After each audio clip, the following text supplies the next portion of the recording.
Saludos a todos, estamos en el día 20. Seguimos con el Catecismo Católico, Catecismo leído, día 20, 1 de 2. Primera parte, segunda sección, capítulo segundo, punto 632 al punto 645. En nombre del Padre, y del Hijo, y del Espíritu Santo. Amén. Padre nuestro que está en el cielo, santificado sea su nombre. Venga a nosotros su reino. Hágase su voluntad en la tierra como en el cielo. Denos hoy nuestro pan de cada día. Perdone nuestras ofensas, como también nosotros perdonamos a los que nos ofenden. No nos deje caer en tentación, y líbranos del mal. Amén. Párrafo 1. Cristo descendió a los infiernos. Punto 632. Las frecuentes afirmaciones del Nuevo Testamento según las cuales Jesús resucitó de entre los muertos presuponen que antes de la resurrección permaneció en la morada de los muertos. Es el primer sentido que dio la predicación apostólica al descenso de Jesús a los infiernos. Jesús conoció la muerte como todos los hombres y se reunió con ellos en la morada de los muertos, pero ha descendido como Salvador, proclamando la buena nueva a los espíritus que estaban allí detenidos. Punto 633. La Escritura llama infiernos, Sheol o Hades, a la morada de los muertos, donde bajó Cristo después de muerto, porque los que se encontraban allí estaban privados de la visión de Dios. Tal era en efecto, a la espera del Redentor, el estado de todos los muertos, malos o justos, lo que no quiere decir que su suerte era idéntica como lo enseña Jesús en la parábola del pobre Lázaro, recibido en el seno de Abraham. Son precisamente estas almas santas que esperaban a su libertador en el seno de Abraham, a las que Jesucristo liberó cuando descendió a los infiernos. Jesús no bajó a los infiernos para liberar allí a los condenados, ni para destruir el infierno de la condenación, sino para liberar a los justos que le habían precedido. Punto 634. Hasta los muertos ha sido anunciada la buena nueva. El descenso a los infiernos es el pleno cumplimiento del anuncio evangélico de la salvación. Es la última fase de la misión mesiánica de Jesús, fase condensada en el tiempo, pero inmensamente amplia en su significado real de extensión de la obra redentora a los hombres de todos los tiempos y de todos los lugares, porque todos los que se salvan se hacen partícipes de la redención. Punto 635. Cristo, por tanto, bajó a la profundidad de la muerte, para que los muertos oigan la voz del Hijo de Dios, y los que oigan, vivan. Jesús, el príncipe de la vida, aniquiló mediante la muerte al Señor de la muerte, es decir, al diablo, y libertó a cuantos por temor a la muerte estaban de por vida sometidos a esclavitud. En adelante, Cristo resucitado tiene las llaves de la muerte y del Hades. Y al nombre de Jesús toda rodilla se dobla en el cielo, en la tierra y en los abismos. Un gran silencio se cierne hoy sobre la tierra, un gran silencio y una gran soledad. Un gran silencio porque el Rey está durmiendo. La tierra está temerosa y no se atreve a moverse, porque el Dios hecho hombre se ha dormido y ha despertado a los que dormían desde hace siglos. En primer lugar, va a buscar a nuestro primer Padre como a la oveja perdida. Quiere visitar a los que yacen sumergidos en las tinieblas y en las sombras de la muerte. Dios y su Hijo van a liberar de los dolores de la muerte a Adán, que estaba cautivo, y a Eva, que estaba cautiva con él, y tomándolo de la mano, lo levanta diciéndole: despierta, tú que duermes, y levántate de entre los muertos, y te iluminará Cristo. Yo soy tu Dios, que por ti me hice hijo tuyo. por ti y por todos estos que habían de nacer de ti. Despierta, tú que duermes, porque yo no te he creado para que estuvieras preso en la región de los muertos. Levántate de entre los muertos, yo soy la vida de los que han muerto. Resumen, punto 636. En la expresión Jesús descendió a los infiernos, el símbolo confiesa que Jesús murió realmente y que por su muerte en favor nuestro ha vencido a la muerte y al diablo, Señor de la muerte. Punto 637. Cristo muerto, en su alma unida a su persona divina, descendió a la morada de los muertos, abrió las puertas del cielo a los justos que le habían precedido. Párrafo 2. Al tercer día resucitó de entre los muertos. Punto 638. Os anunciamos la buena nueva de que la promesa hecha a los padres, Dios la ha cumplido en nosotros, los hijos, al resucitar a Jesús. La resurrección de Jesús es la verdad culminante de nuestra fe en Cristo, creída y vivida por la primera comunidad cristiana como verdad central, transmitida como fundamental por la tradición establecida en los documentos del Nuevo Testamento, predicada como parte esencial del misterio pascual al mismo tiempo que la cruz. Cristo ha resucitado de los muertos. Con su muerte ha vencido la muerte y a los sepultados ha dado la vida. 1. El acontecimiento histórico y trascendente. Punto 639.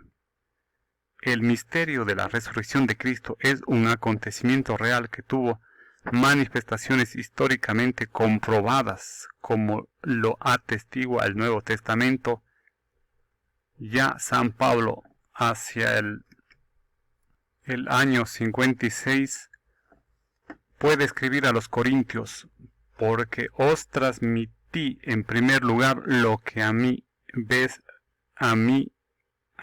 recibí, que Cristo murió por nuestros pecados según las Escrituras, que fue sepultado y que resucitó al tercer día según las Escrituras, que se apareció a Cefas y luego a los 12. El apóstol habla aquí de la tradición viva de la resurrección que recibió después de su conversión a las puertas de Damasco. El sepulcro vacío. Punto 640. ¿Por qué buscar entre los muertos al que vive? No está aquí, ha resucitado. En el marco de los acontecimientos de Pascua, el primer elemento que se encuentra en el sepulcro vacío, no es en sí una prueba directa. La ausencia del cuerpo de Cristo en el sepulcro podría explicarse de otro modo. A pesar de eso, el sepulcro vacío ha constituido para todos un signo esencial. Su descubrimiento por los discípulos fue el primer paso para el reconocimiento del hecho de la resurrección. Es el caso, en primer lugar, de las santas mujeres después de Pedro. El discípulo que Jesús amaba afirma que al entrar en el sepulcro vacío y al descubrir las vendas en el suelo, vio y creyó.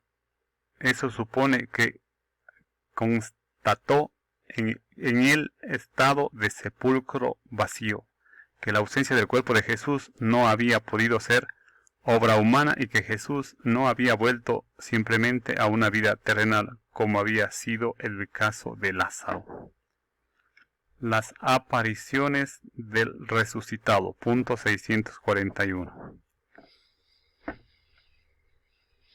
María Magdalena y las santas mujeres que iban a embalsamar el cuerpo de Jesús, enterrado a prisa en la tarde del Viernes Santo por la llegada del sábado, fueron las primeras en encontrar al resucitado. Así las mujeres fueron las primeras mensajeras de la resurrección de Cristo para los propios apóstoles. Jesús se apareció enseguida a ellos, primero a Pedro, después a los 12. Pedro, llamado a confirmar en la fe a sus hermanos, ve por tanto al resucitado antes que los demás, y sobre su testimonio se apoya la comunidad cuando exclama: es verdad, el Señor ha resucitado y se ha aparecido a Simón. Punto 642. Todo lo que sucedió en estas jornadas pascuales compromete a cada uno de los apóstoles, y a Pedro en particular, en la construcción de la era nueva que comenzó en la mañana de Pascua. Como testigos del resucitado, los apóstoles son las piedras de fundación de su iglesia. La fe de la primera comunidad de creyentes se funda en el testimonio de hombres concretos, conocidos de los cristianos y para la mayoría, viviendo entre ellos todavía. Estos testigos de la resurrección de Cristo son ante todo Pedro y los 12, pero no solamente ellos. Pablo habla claramente de más de 500 personas a las que se apareció Jesús en una sola vez, además de Santiago y de todos los apóstoles. Punto 643. Ante estos testimonios es imposible interpretar la resurrección de Cristo fuera del orden físico y no reconocerlo como un hecho histórico. Sabemos por los hechos que la fe de los discípulos fue sometida a la prueba radical de la pasión y de la muerte en cruz de su Maestro, anunciada por él de antemano. La sacudida provocada por la pasión fue tan grande que por lo menos algunos de ellos no creyeron enseguida la noticia de la resurrección. Los evangelios, lejos de mostrarnos una comunidad arrobada por una exaltación mística, nos presentan a los discípulos abatidos y asustados. Por eso no creyeron a las santas mujeres que regresaban del sepulcro, y sus palabras les parecían como desatinos. Cuando Jesús se manifiesta a los 11 en la tarde de Pascua, les echó en cara su incredulidad y su dureza de cabeza por no haber creído a quienes le habían visto resucitado. Punto 644. Tan imposible les parece la cosa que incluso puestos ante la realidad de Jesús resucitado, los discípulos dudan todavía. Creen ver un espíritu. No acaban de creerlo a causa de la alegría y estaban asombrados. Tomás conocerá la misma prueba de la duda, y en la última aparición en Galilea, referida por Mateo, algunos sin embargo dudaron. Por esto, los apóstoles, según la cual la resurrección habría sido un producto de la fe o de la credulidad de los apóstoles, no tiene consistencia. Muy al contrario, su fe en la resurrección nació bajo la acción de la gracia divina, de la experiencia directa de la realidad de Jesús resucitado. El estado de la humanidad resucitada de Cristo. Punto 645. Jesús resucitado establece con sus discípulos relaciones directas mediante el tacto y el compartir la comida. Les invita así a reconocer que Él no es espíritu, pero sobre todo a que comprueben que el cuerpo resucitado con el que se presenta ante ellos es el mismo que ha sido martirizado y crucificado, ya que sigue llevando las huellas de su pasión. Este cuerpo auténtico y real posee, sin embargo, al mismo tiempo las propiedades nuevas de un cuerpo glorioso. No está situado en el espacio ni en el tiempo, pero puede hacerse presente